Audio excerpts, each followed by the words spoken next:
Si mi fe ha de caer, Él me sostendrá.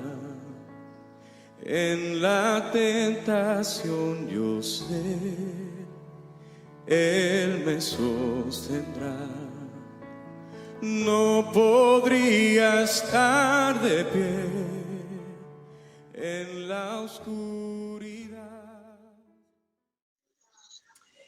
Bien, vamos a lo que son pasos hacia y en la caída. Em, Hace ya mucho que me estoy dando cuenta por charlas que tengo con personas, voy a muchos campamentos, bueno, también institutos bíblicos, tengo mucha consejería, y una y otra vez encuentro la misma realidad, que personas caen en pecado y después averiguando un poquito, hablando un poquito cómo fue que cayeron en pecado, se ven ciertos parámetros que son iguales. ¿Cómo se llegó a eso? Y hay una frase que alguien dijo y me quedó grabada: no se cae en la tentación.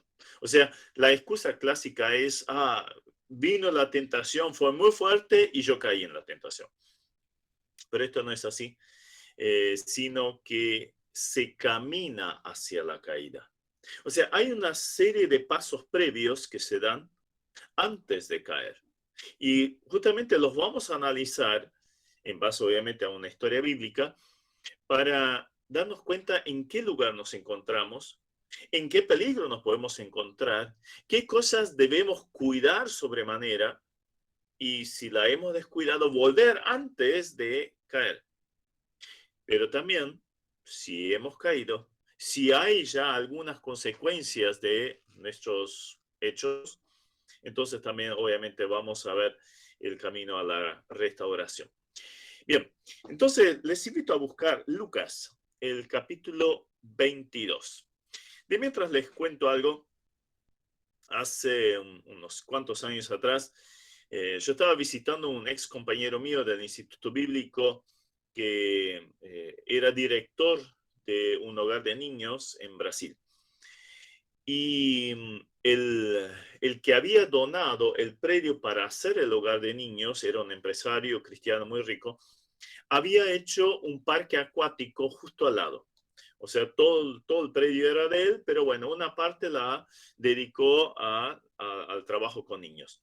Y bueno, estuve con mi amigo, estuvimos charlando de la obra, el ministerio, las luchas, las complicaciones que hay con los chicos, etcétera, de dónde venían, muchos de un trasfondo terrible. Pero bueno, a la tarde, en algún momento, yo veía los toboganes del otro lado del muro y, y yo lo estaba mirando así como había gente ahí deslizándose. Entonces mi amigo me pregunta, ¿querés pasar? Y yo dije, claro, claro. A mí todo lo que es aventura, todo lo que es acción, adrenalina, me encanta. Entonces me dijo, Eddie, había una puerta en el muro que dividía el hogar de niños con el parque acuático y simplemente podían cruzar. O sea, los niños y los encargados ahí podían ir las veces que quisieran.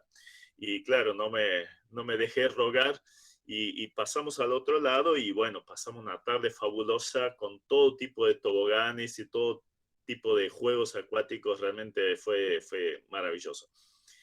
Y claro, me llamaba la atención uno que era muy alto y no me acuerdo cuántos pisos de altura tenía, realmente no me acuerdo. Había que subir una infinidad de escaleras y se llamaba caída libre. Así le habían puesto. Y bueno, era obvio que era un tobogán donde la caída era muy, muy empinada. Entonces llegamos ahí arriba y se tenía una vista fenomenal de todo el parque, de toda la zona, realmente bellísimo. Y, y ahí, bueno, miro para abajo y wow, eso sí que era una caída. Entonces me habían dicho poner las manos o sobre el pecho o atrás de la cabeza. y después empezar a deslizarte. La primera parte era llanita, como la ven en la imagen, y después si viene una caída que ya no hay forma de parar, ¿no? Entonces, en la primera parte uno va bien suavecito y de repente parece que el piso se desvaneció y uno está en el aire. De hecho, uno se levanta un poquito por encima de la curvatura, o sea, en un primer momento no toca nada. Y realmente es adrenalina pura. Y bueno, ya es una velocidad tremenda hacia abajo. El hecho de cruzarse los brazos tenía que ver que en la reacción normal, cuando uno pasa la curvita, es intentar agarrarse los costados y ahí se rompen los dedos, las manos, los codos, o sea, se puede quebrar mal. Entonces, por eso la recomendación.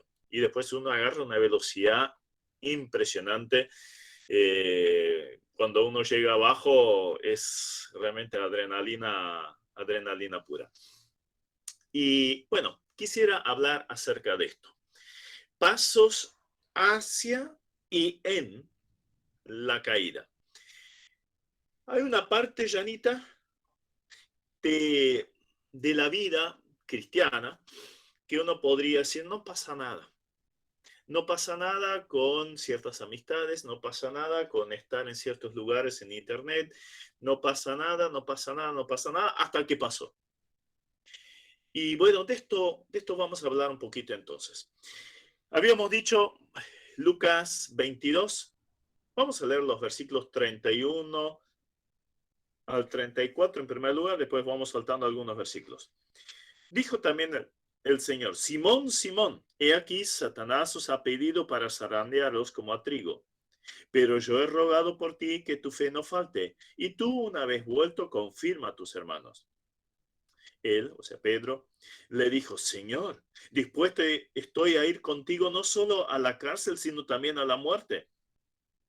Y él le dijo, Pedro, te digo que el gallo no cantará hoy antes que tú niegues 3 veces que me conoces. Versículo 40. Cuando llegó a aquel lugar, dijo, o sea, ahí está hablando de Getsemaní. Jesús iba a Getsemaní la última noche. Y cuando llegó a aquel lugar les dijo, orad que no entréis en tentación. Versículo 45.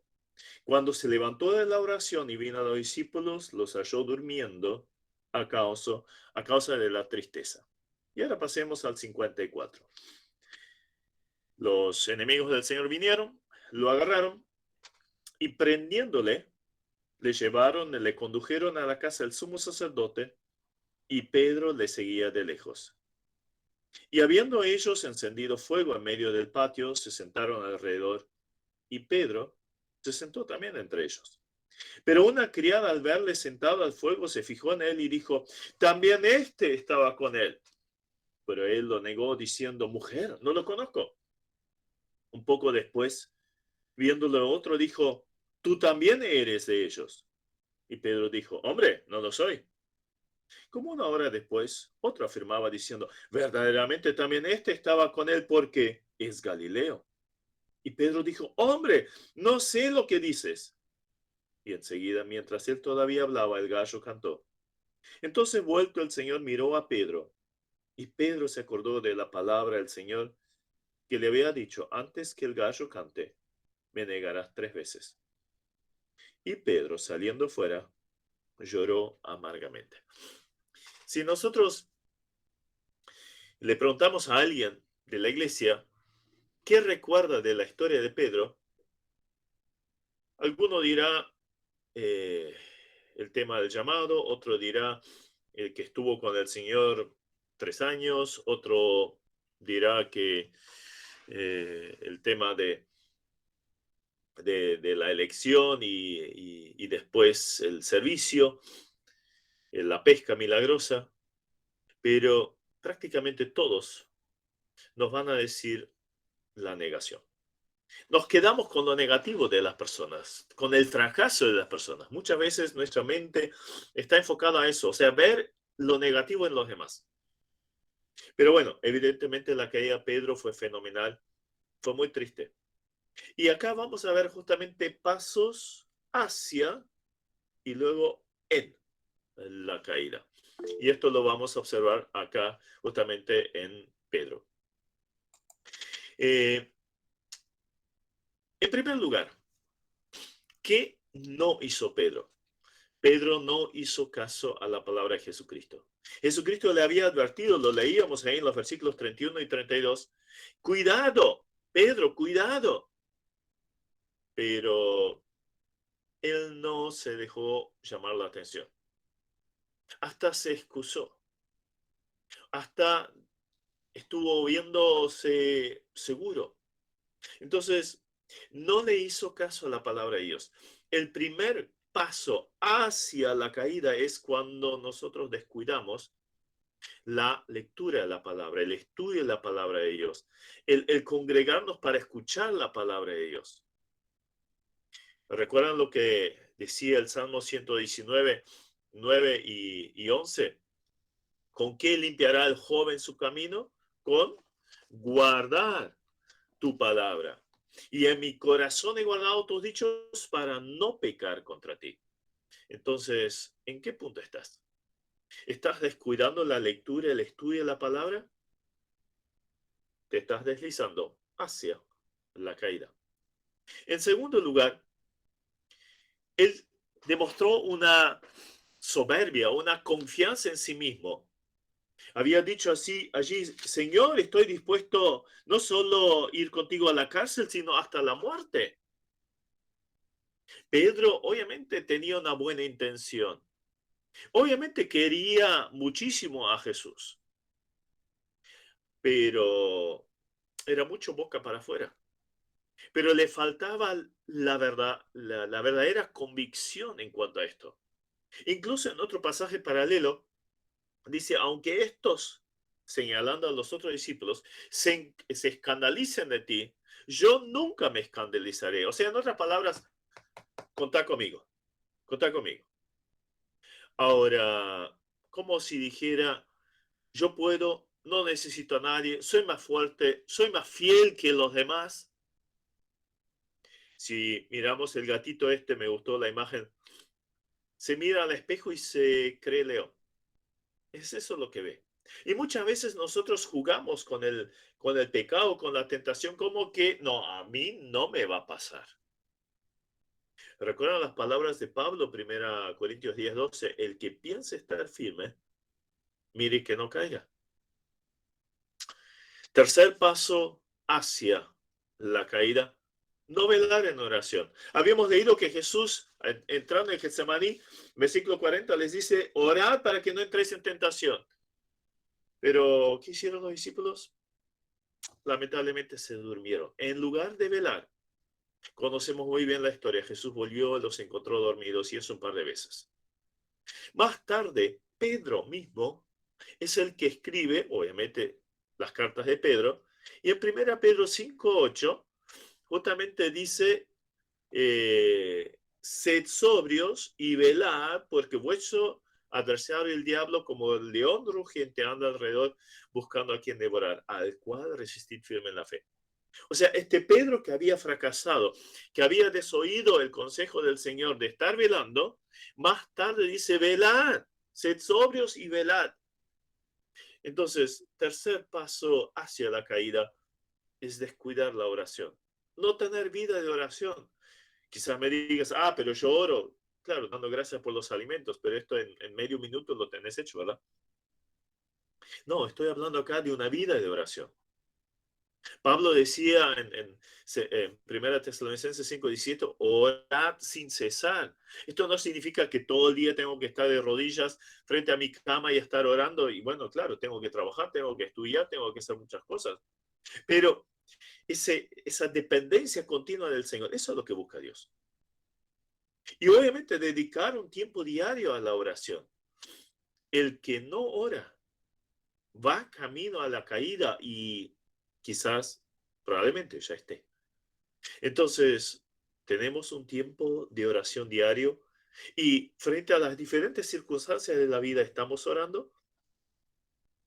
El cuarto paso hacia la caída fue la falta de compromiso. Habíamos visto en el versículo 54, dice allí al final, y Pedro le seguía de lejos.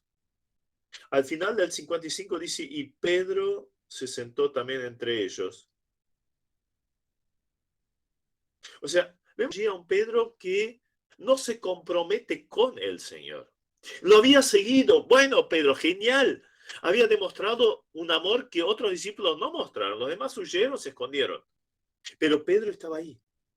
Pero no comprometido. Le seguía de lejos. Y luego dice, y estaba en el patio y se sentó entre ellos. O sea, esta frase nos ilustra la situación espiritual de Pedro un poquito antes de caer.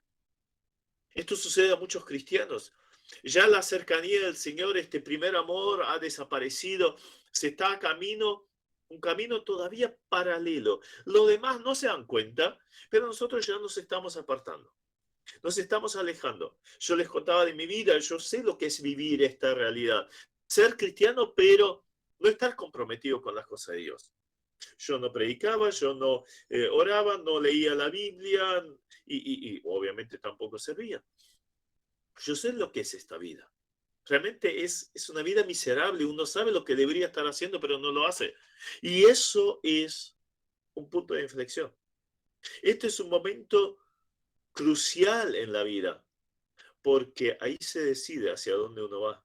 Es como la línea del ferrocarril, que, que hay una división de las líneas y por un tiempo quizás hasta vayan en paralelo, van lado a lado, pero después terminan en dos lugares completamente opuestos.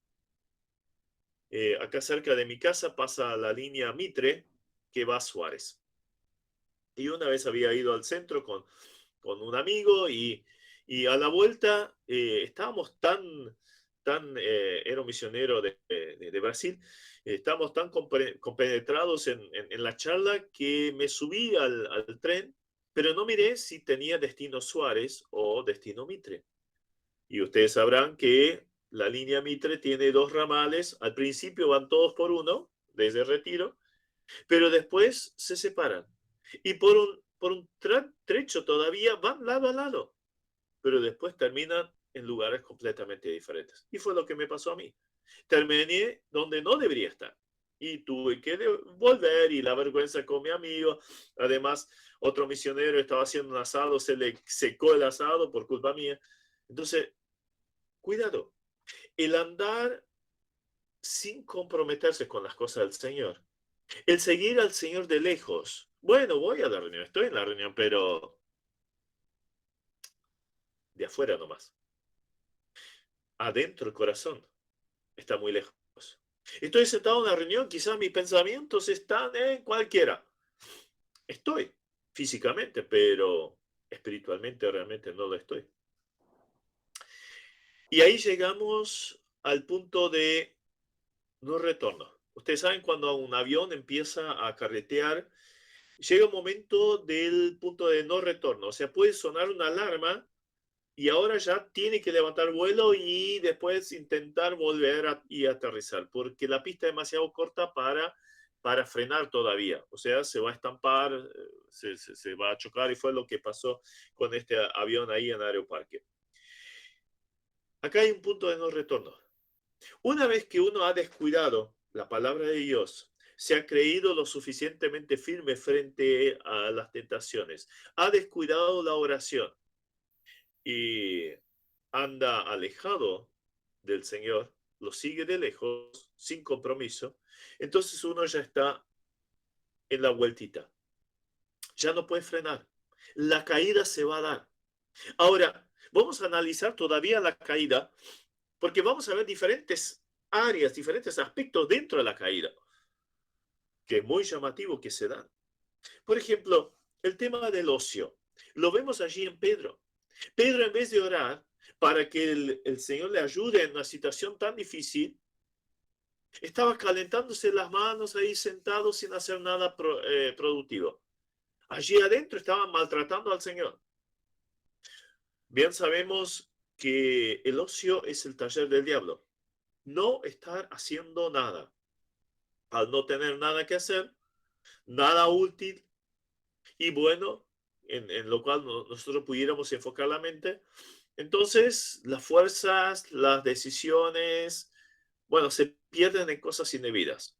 Un ejemplo clásico de eso es David. ¿Recuerdan lo que estaba haciendo David un ratito antes de caer en el adulterio?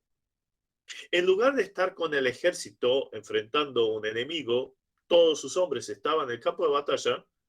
David dijo, bueno, esta vez me quedo en casa. Y claro, ya era rey y había peleado en tantas batallas, pero ahora se puso cómodo, se quedó en el palacio.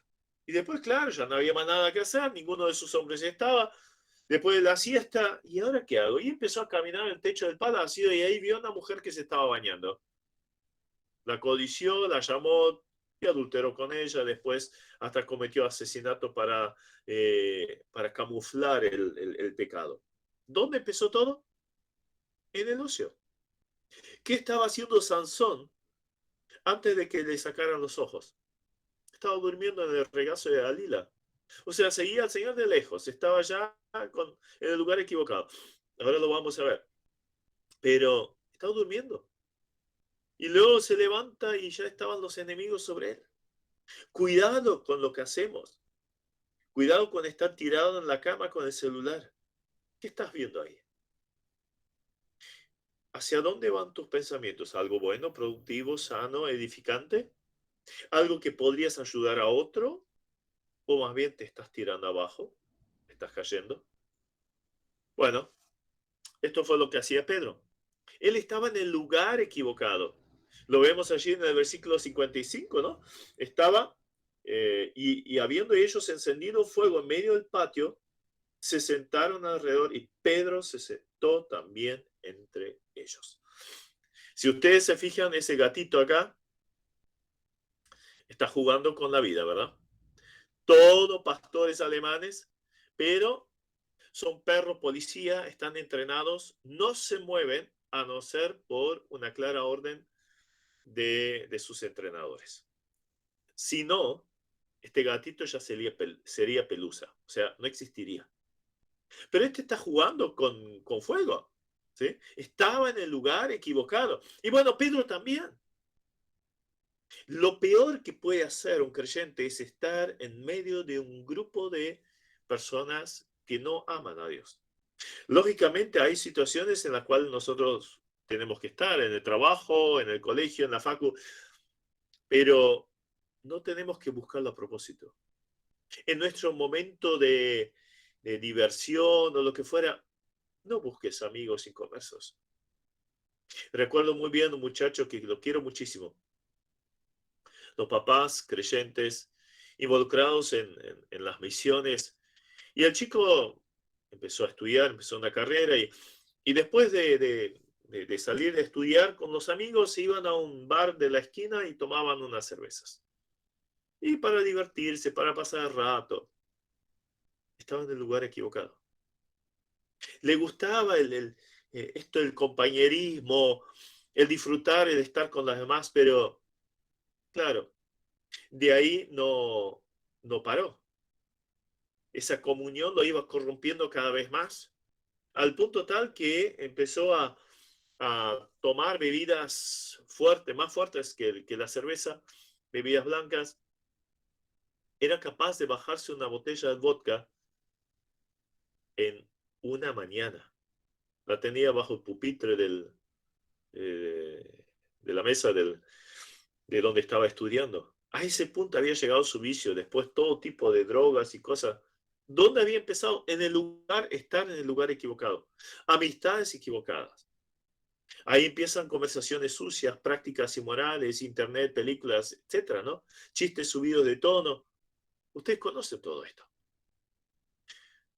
Hay que separarse. No estar en el lugar equivocado. Salir de en medio de ellos, decía el apóstol Pablo. ¿Por qué? ¿Qué pasa si no? Bueno, veamos. Ahí se llega a la asimilación o la mimetización. En la naturaleza existen varios ejemplos de mimetización. Es adaptarse cuando se está en peligro adaptarse al fondo donde está para pasar desapercibido, o para protección o para ataque. ¿Sí? El caso clásico es el camaleón. Y el camaleón tiene esa característica. Una vez estaba en un zoológico especializado donde había camaleones y yo veía uno así con lindos colores. Entonces empecé a acercar mi dedo a donde él estaba y enseguida cambió el color y lo adaptó al fondo donde estaba. Bueno, el cristiano que está jugando allí con el pecado, que está en la compañía equivocada, tarde o temprano se va mimetizando, se va adaptando al vocabulario con lo que hablan ellos, a la forma de actuar, a los lugares donde va y los pecados que comete, por supuesto. Por eso decía el apóstol Pablo en 2 Corintios 6, 17, tan tajante, salid de medio de ellos, apartaos, dice el Señor, y no toquéis lo inmundo, y yo os recibiré. O sea, si te apartas realmente, quizás te tomen el pelo. Ah, mira, ahí viene el pastorcito, ahí viene la monja, ahí viene el santito, o mira, ahora se va. Ah, porque hablamos palabras subidas de tono. Recuerdo una chica de nuestra iglesia, estaba estudiando en la facultad y ahí me contó algo. ¿Sabes lo que me pasó, Esteban? Yo, cada vez que mis compañeras están hablando algo subido de tono, yo les digo, miren, dejen de hablar así, si no me voy. Y bueno, eh, mucha burla, mucho desprecio y cosas por el estilo tuvo que soportar, pero llegó el momento que inclusive cuando ella se acercaba decían, bueno, dejen de hablar esto porque acá ella se va a sentir ofendida. Y las respetaban. Había burla, había desprecio, pero también respeto. Y pudo ser un precioso testimonio en la facultad. Y Dios la bendijo enormemente. Entonces, dime con quién andas y te diré quién eres. Eh, Típico proverbio, ¿no? Bien lo conocemos. O sea, de acuerdo a las influencias a las cuales estás expuesto, de acuerdo a eso vas a actuar. Una vez un hombre se compró un canario y con ese canario quería, obviamente lo compró para tenerlo en su casa para escuchar su bello canto. Y lo había comprado en el invierno, lo tenía adentro y cuando empezó la primavera, los días lindos como ahora, entonces dijo, lo voy a colgar afuera. Afuera tenía un árbol y ese árbol se llenaba de gorriones y entonces dijo, para que tenga compañía. Y bueno, después de 1 o 2 semanas, siempre a la noche lo entraba y una vez le dice a la esposa, mi amor, ¿no te parece que hace mucho que no escuchamos el canto del canario? Y ahí la esposa dice, tienes razón. ¿Qué es lo que hace solo el canario? Pip, pip. Y ahí empezaron a razonar, claro. Imitó a sus compañeros con los cuales estaba todo el día y ellos ¿qué hacen? Los gorriones, pip, pip, pip. No cantan, no tienen un trinar lindo como lo tienen los canarios, pero el canario lo perdió por la influencia. Entonces, tenemos que separarnos, ¿sí? Separarnos de lo que nos ensucia, lo que nos pudiera contaminar. Pero, ¿qué decía el apóstol Pedro? Fíjense, Pedro, primera Pedro 1, ahí justamente el apóstol señala esta realidad que ahora les comento. Primera Pedro 1, 14 al 16, él dice, como hijos obedientes, no os conforméis a los deseos que antes tenías estando en vuestra ignorancia, sino como aquel que os llamó es santo, sed también vosotros santos en toda vuestra manera de vivir. Porque escrito está, sed santos, porque yo soy santo. Habíamos empezado a decir, leyendo acá, como hijos obedientes, no os conforméis. Y la palabra conformar es la misma que utiliza Pablo luego en Romanos 12. No nos tenemos que conformar. Y la palabra conformar es adaptar al molde del mundo. No os conforméis al molde de este mundo. El mundo te quiere meter en un molde. Siempre te dice, mira, vos tenés que vivir la vida, disfrutar libertad, ¿sí? Pero en realidad te está metiendo dentro de un molde. Eso es lo que quiere lograr. Vos decís, yo hago lo que quiero. No, no, no, en realidad no. Estás metiéndote dentro del molde del enemigo. Y esto es muy peligroso, por supuesto. El octavo paso de Pedro, obviamente ya en caída libre, ¿no? Mirá la tentación sin salir. Allí estaba Pedro atrapado, enredado, cada vez más. En vez de salir corriendo, facilitó que la tentación se hiciera cada vez más fuerte y real y fatal. ¿Cómo está nuestra capacidad de salir corriendo? ¿Recuerdan lo que decía Pablo a Timoteo? Huye de las pasiones juveniles. ¿Qué hizo José? El joven José tenía 17, 18, 19 años cuando lo empezó a seducir la patrona. Y él dijo, ¿cómo haría un mal tan grande? Pecaría contra Dios. Y ahí cuando lo quiso agarrar, él salió corriendo. Esta es la forma correcta. Pero tanto en la tentación de Eva, como en la tentación de David o de Sansón, en este caso de Pedro, vemos que se quedaron frente a la tentación y no salieron corriendo. Las consecuencias están a la vista. El diablo nos presenta la tentación de una forma tan hermosa y seductora. Nos quedamos casi como hipnotizados, como el pajarito allí frente a la serpiente, y no salimos corriendo. ¡Qué tremendo! No te dejes llevar por esto. Uno de los problemas más grandes hoy en día es este.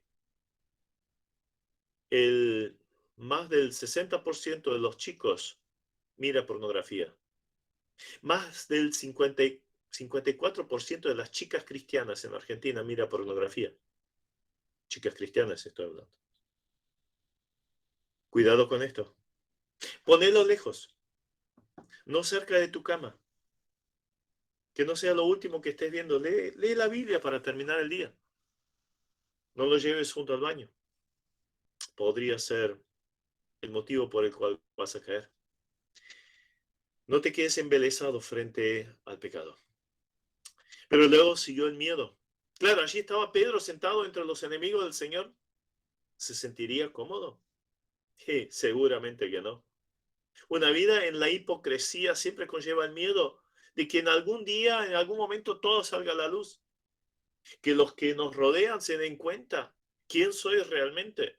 O los del mundo se enteren que supuestamente soy cristiano o me muevo dentro de cristianos. Nos podemos imaginar cómo empezó a latir el corazón cuando apareció ahí una criada y dice, me parece que te conozco. ¿Dónde te habré visto? ¿Vos no estabas ahí con Jesús? Claro, uno le dice, mira, este estaba con él. Y ahí el miedo fue en aumento. Otro más le queda mirando y si Pedro tenía alguna capa ya se estaba tapando. Y ahí dice, no, tú también estabas con ellos. Ahora ya era todo pánico. Ya no tenía frío, le bajaba un sudor por la espalda. De miedo nomás. Sentía más calor por el miedo que precisamente por el fuego. Y al final lo acusan porque reconocieron su dialecto galileo, como si viniera un cordobés. Y claro, enseguida notamos que tiene un acento diferente. Bueno, eso pasaba en Israel también, los galileos hablaban un poco diferente. Y ahí empieza a maldecirse, a juramentar. No, no, yo no soy, yo no soy, yo no soy. Tenía pánico.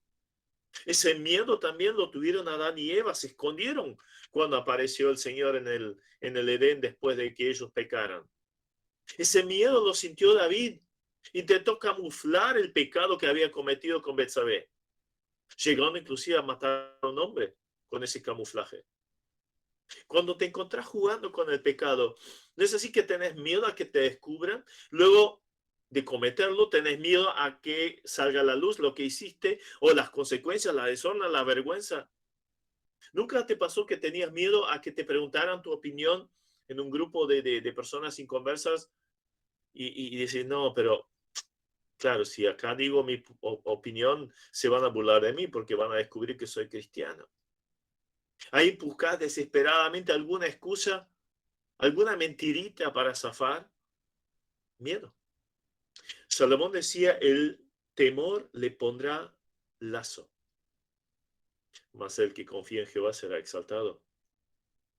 Y Juan, en primera Juan, también habla acerca, dice, en el amor verdadero no hay temor, sino que el perfecto amor echa fuera el temor.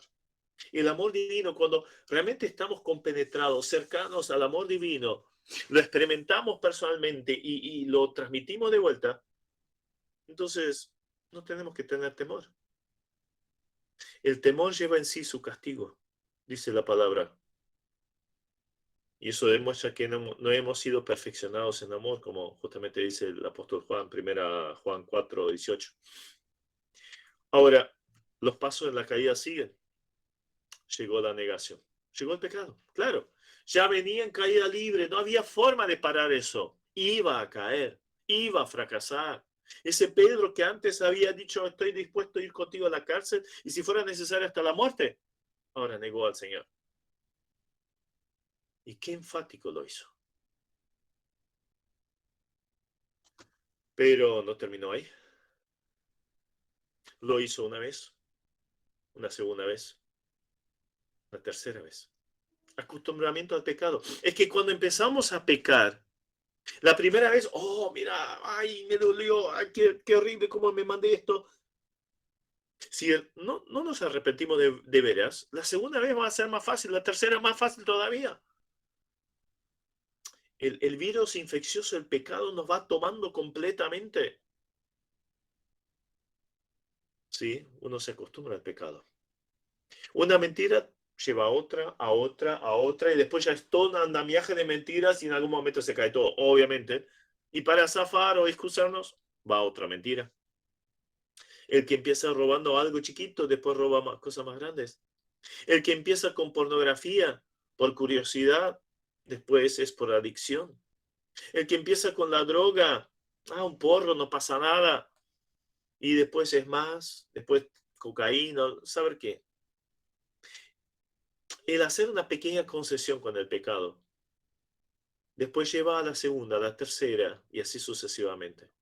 El pecado nos parecerá cada vez menos grave e inclusive vamos a encontrar cada vez más excusas que nos creemos a nosotros mismos después. Otro paso más en la caída es la acusación de la conciencia. Después de escuchar el gallo y al ver la triste mirada del Señor, le tiene que haber atravesado el pecho al pobre hombre. Se acordó de las palabras del Señor. La conciencia no lo dejó tranquilo. ¿Cómo hice esto? ¡Qué barbaridad! Seguro que nos pasó a todos. Después miramos para atrás y ¿cómo fui capaz de hacer esto? Sabíamos que estaba mal y en realidad no lo queríamos hacer, pero como descuidamos los pasos previos, ahí estamos. Y después está el acusador de los hermanos que también, mira qué desastre que sos. O sea, por un lado nos acusa la conciencia que Dios nos ha dado. Pero por otro lado viene el acusador, no, vos sos un desastre, mira, lo cometiste otra vez, mira, ya no servís para nada, no servís para nada. Y así nos quiere tener. O sea, nos quiere hacer caer en el pecado y después nos acusa del pecado y nos frena para cualquier cosa espiritual. Recuerdo una chica que claro, en el grupo de las amigas siempre se comentaban qué hacían, qué no hacían y muchas de ellas ya tenían sus noviecitos y bueno, tenían relaciones con sus novios. Y siempre se burlaban de ella, mira la monjita, la que no va a tener relaciones y no, yo quiero llegar virgen al matrimonio. Era siempre la frase de ella. Y bueno, en cierto momento se puso de novia y le tomaban el pedo. ¿Y todavía no lo hiciste? ¿Todavía no? ¿Todavía? Pero lo que te estás perdiendo. Y así, todo el tiempo. Y al final, bueno, serio, cayó en el pecado.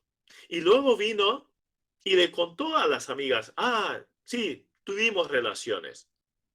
Y ahora esperaba el reconocimiento, la aceptación del grupo. ¿Qué pasó? Justo lo contrario. Pero vos no eras la cristiana, la que quería llegar virgen al matrimonio, la que decía esto no se hace, y esto está mal, eso es pecado, y ahora lo hiciste vos. Clásico del enemigo, clásico. En vez de que se tenga después una satisfacción, todo lo contrario. La acusación de la conciencia. y la acusación de Satanás. Por eso era Pedro también, que decía que debemos tener una conciencia, una aspiración de buena conciencia frente a Dios en primer lugar y también frente a los hombres.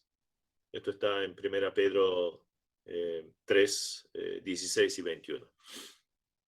Buena conciencia se consigue estando cerca de Dios, cerca de la palabra, la oración, la comunión con creyentes. Pero vayamos hasta el fondo de la caída. Terminó en amargura del alma. Ahí dice, y Pedro saliendo fuera lloró amargamente. Qué profunda tristeza le abarcó después de fracasar tan trágicamente. Había defraudado a su señor, a su maestro, al que tanto amaba. Salió fuera y lloró amargamente. Cuanto más recordaba la situación, más lloraba. Así es la tentación. Nunca te muestra el final de la película. Al principio es hermoso, es seductor. No, esto lo tenemos que hacer. Sin esto no puedes vivir. Esto está buenísimo. El placer que da o la aceptación, lo que fuera. ¿Sí? Pero Satanás no te muestra el final de la película. Muestra el comienzo, agradable, tentador, pero después las consecuencias. Por ejemplo, pongamos un ejemplo. Sexo fuera del matrimonio, antes del matrimonio. O sea, el enemigo te exalta a través de las películas, las series, la pornografía, los amigos, por todos lados. Ah, esto lo tenés que tener. Sin esto no sos nada, no servís para nada y no disfrutás del placer por excelencia. Ahora lo tenés. Después viene todo lo que ya vimos, todas esas consecuencias de estos pasos descendientes. Pero Satanás no te muestra después el desengaño. Muchos que es el touch and go, o sea, tener algo y después irse. Te usó, te tiró. Parece como las latas de gaseosa que las usaste y después las apertujas y qué vacía, qué vacío te sentís cuando te tratan así. Embarazos no deseados, enfermedades venéreas, madres solteras, consecuencias morales, traumas psicológicos, eh, una vida marcada por el pecado, amargada, desdichada, sin sentido, malgastada, sin futuro. Y la angustiosa carga, yo sabía que estaba mal, lo hice igual. Fui en contra de Dios, en contra de su voluntad. Avergoncé a mi familia, a los hermanos de la iglesia. Muchos hoy lamentan. Y quisieran rebobinar la película, borrar las partes donde se equivocaron, pero ya no pueden. Todo es amargura. Pero hay dos tipos de amargura. La que simplemente uno sigue la película y siempre pensando qué desastre que soy y bueno, ya está. Y vamos como salga. O la amargura de Pedro. Gracias a Dios fue la correcta. Lloró amargamente y se arrepintió profundamente de su pecado, de su corazón orgulloso, de ceder a la tentación. Y eso es lo que Dios buscaba. Y por eso hubo una restauración de Pedro. Si ustedes quieren leer la historia, busquen Juan el capítulo 21 y la van a encontrar. Hubo un momento, inclusive Pedro tuvo un encuentro personal con Cristo resucitado. No nos es relatado en la Biblia lo que pasó exactamente ahí. Pero evidentemente hubo allí un perdón, un pedido de perdón, un arrepentimiento y un perdón. Porque después hay una restauración para el ministerio en Juan el capítulo 21. Es justamente lo que vemos allí. Entonces, la pregunta con la cual quisiera terminar este estudio es, ¿dónde te encontrás? Habíamos visto los 4 pasos previos a la caída: el descuidar la palabra, el creerse, yo manejo esto, acá estoy al borde del precipicio, pero yo no voy a caer, y de repente un tropezón, un desliz y se cayó. El descuidar la oración y la falta de compromiso con las cosas del Señor. ¿Cómo andamos con estos 4? Si hay algo de esto que no está bien, es el momento de volver atrás. Todavía podés volver atrás en ese tobogán, pero después ya es tarde. Vas a caer. Y las consecuencias después la tenés que cargar también. Entonces, quizás te encuentres ahí calentando las manos, sintiendo el calorcito del grupo. No, no sigas ahí. Te creías muy firme y capaz de lidiar con la tentación, pero te fuiste apartando, alejando y bueno, enredando cada vez más. Y al final tenés una conciencia y un enemigo que te acusa, una vida hecha pedazos. Entonces, ¿qué hacer? Si ya te pasó, arrepentimiento. Confesar. Confesar la palabra significa decir lo mismo, o sea, yo hice esto. No, no le des un tinte agradable medio excusándote. No, no, no, no. Frente a Dios, ¿qué vas a hacer? Él sabe todo y es pecado. El que encubre sus pecados no prosperará, mas el que los confiesa y se aparta alcanzará misericordia. Proverbios 28:13. Entonces, si caíste, si te alejaste, volvé al Señor. Arrepentite, confesalo. Y busca un hermano, una hermana con el cual desandar el camino torcido, al cual puedes rendirle cuentas. Claro, es vergüenza contar el fracaso personal, pero es la ayuda indispensable. Entonces, si hemos caído, reconocer el pecado, aceptar el perdón de Dios y luego mostrar frutos de arrepentimiento. Y no dejes que Satanás te engañe. Ah, mira, ya no servís para nada, ya está. No, no, no, no, no. El Señor empieza de vuelta. El Señor empieza de vuelta. Pero mucho mejor todavía es no enfermarnos, ¿verdad? Entonces, vivamos como lo vivía Daniel. Daniel 1:8. Un adolescente. Muchos de ustedes son adolescentes. Daniel fue arrancado de su patria, fue sacado de su familia, fue llevado lejos de su religión, fue llevado a Babilonia. 15 años se calcula que tenía él y sus 3 amigos, Ananías, Misael y Azarías. Y allí había la orden de parte del emperador de que se les diera la mejor comida y parte, y sobre todo la carne, era sacrificada a los ídolos. Entonces allí Daniel y sus 3 amigos dijeron, no, esto no lo vamos a hacer. Ah, pero te puede costar la cabeza. No interesa. Comemos lechuga. Comemos, nos volvemos veganos, ¿no?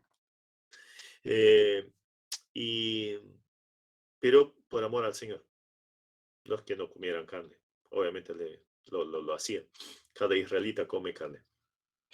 Ahora, la cuestión era, no voy a deshonrar a Dios. Y dice allí en Daniel 1:8, y un versículo que marcó mi mente, mi corazón hace muchos años. Y Daniel propuso en su corazón no contaminarse. Entonces vivamos de acuerdo a este principio. No quiero contaminarme. Quiero vivir bien cerca del Señor. Palabra, oración, comunión con los hermanos, compromiso con el Señor. ¿Sí? Eso es lo que busca el Señor.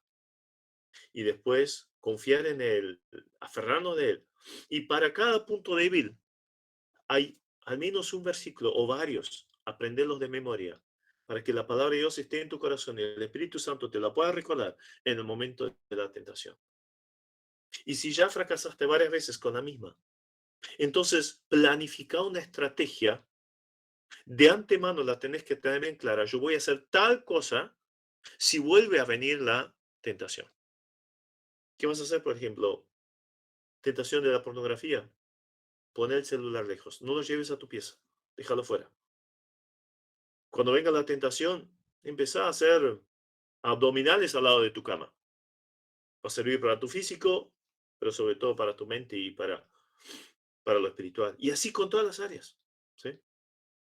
Hay pasajes que nos ayudan a enfrentarlos como Jesús Escrito está, escrito está, escrito está. Venció sus tentaciones, pero también estrategias bien prácticas para evitar el pecado. El Señor te quiere ayudar, pero tiene que haber un compromiso. Como el adolescente José, ¿cómo haría un mal tan grande y pecaría contra Dios? El adolescente Daniel propuso en su corazón no contaminarse. Que esa sea la realidad de todos nosotros. Amén.